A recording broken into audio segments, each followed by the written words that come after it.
We're in Hanoi, northern Vietnam. We're heading up to a town called Nan Ninh. It's supposed to be this little like village, 3 million people. For China, that's a small town. But then the fun part, then we're going from Nan Ninh to Hong Kong.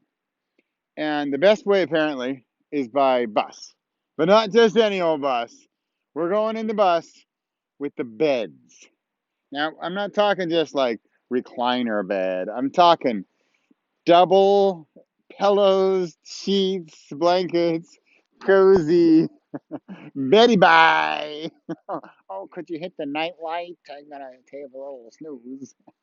We're going in a double bed bus with a whole bunch of other Vietnamese and Chinese, and we're heading from Nanning to Hong Kong. It's gonna be great. This is like the high life of our quite low budget traveling back in the day. And so we're sleeping away. Everything's good.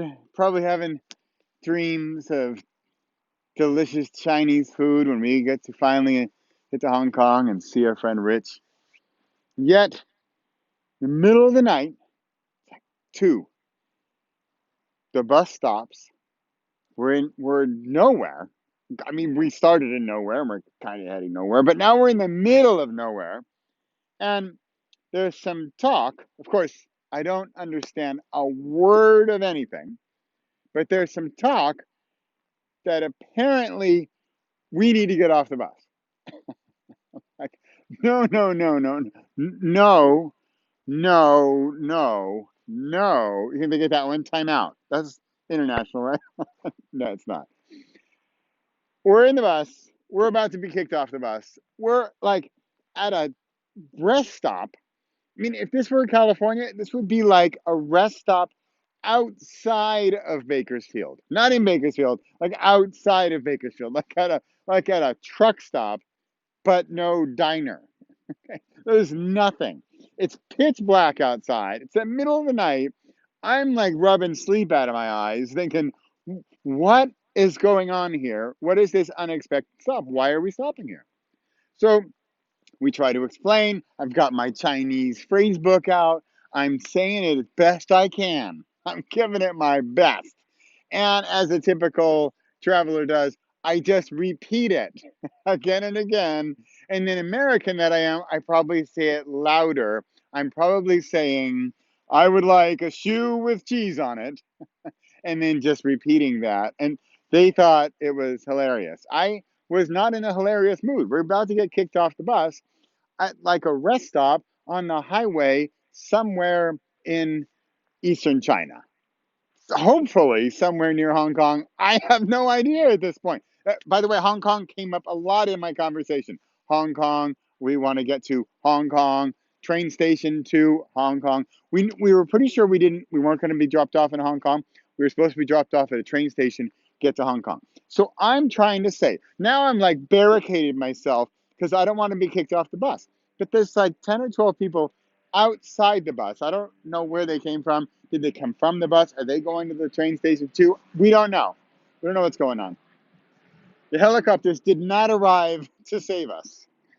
And I'm barricading myself at the front, doing my best job of the phrase book, repeating over and over, I would like a shoe with cheese on it. And I've got this audience, this group of Chinese out front looking at me like I'm the stand-up comedy show because they're laughing at me. I am pretty sure they're not laughing with me because I wasn't laughing. I was being laughed at, clearly laughed at. So I'm doing my best. Hong Kong train station. I say the best for train station. I'm probably saying omelette du fromage. It's not going over well. And the bus driver is like, pal, you gotta go. You gotta get off.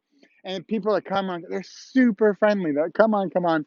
You know, they're just repeating what I'm saying. Hong Kong train station. If I started saying shoe with cheese on it, they would probably start saying shoe with cheese on it. The communication thing just wasn't happening. I'm like, I don't want to get off the bus. The bus was like, safety. I can't get off the bus. I need to stay here. Finally, I give it my last shot and I give it the one last try. Shoe with cheese on it. And I just get smiles. If this was a comedy act, I'd be doing great. I'd be back next Thursday too. But no, I'm trying to stay on the bus. Everybody wants me to get off the bus. The happy people in the audience also want me to get off the bus. So I see some commotion over there, and they're kind of pushing this one guy to communicate or something. And I'm thinking, okay, maybe that guy speaks some English. Oh, yeah, here we go, here we go. What do you got? What do you got? What do you got? And so I'm looking. He's going to be our savior. He is going to say the train station to Hong Kong is right this way. It's a 5-minute walk. No, no. What he says, and his friends around him, they've obviously been egging him on because maybe he's kind of shy. He doesn't want to speak to the crazy foreigner who is, playing the showtime at the front of the bus at 2 in the morning outside of Shenzhen. And so he says in his like best English, and he's so proud of it. He's like, I'm going to save this guy. I'm going to communicate with the crazy foreigner, and I'm going to just save the night. And so at the top of his lungs and all pride and power, he says, I love you.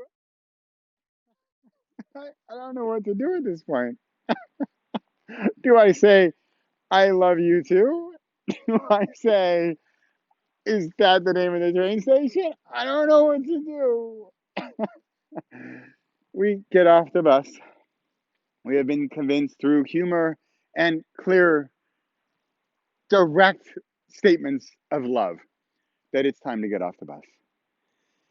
We get off the bus.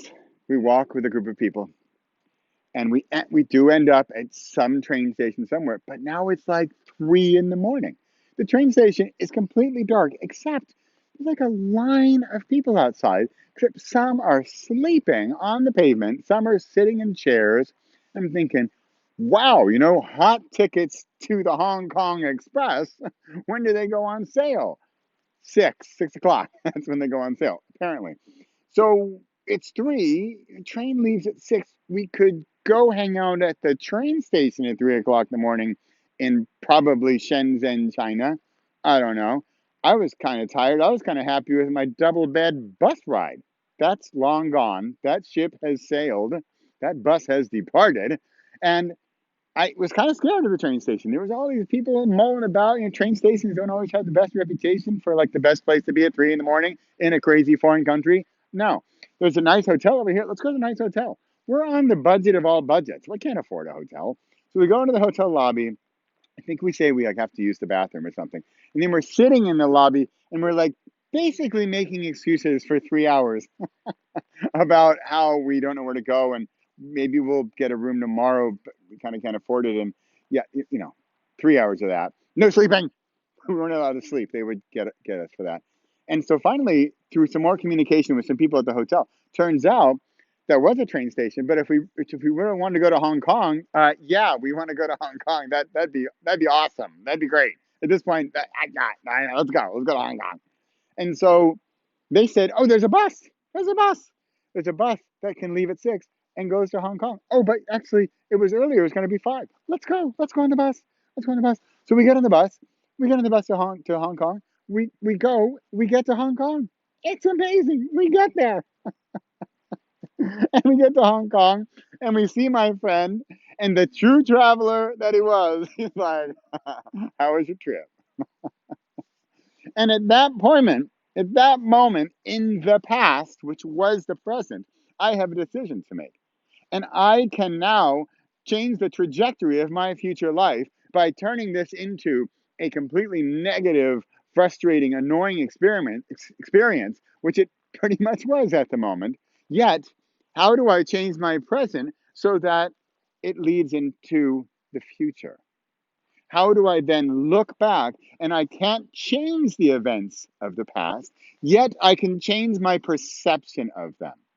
If you had asked, if you had asked me 3 o'clock in the morning outside that train station of what is probably Shenzhen, how happy I was and what a fun story this is all going to be, that's not what I'm talking about. I'm talking about where is the bus? Where is Hong Kong? Could you give me a shoe with cheese on it? I'm ready to eat the shoe with cheese on it. It was not fun then. Yet, how can we transform the events of our past that were perhaps negative, not exactly to our liking? Maybe it didn't go quite as planned.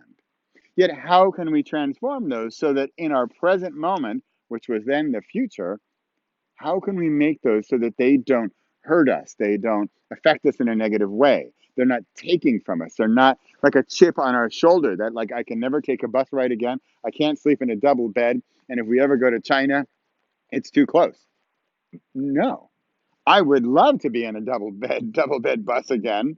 We had a fantastic time in China, and I will travel and continue to travel to the ends of the earth because that is where it happens. That is where the plan A becomes the plan B, and it's actually plan C.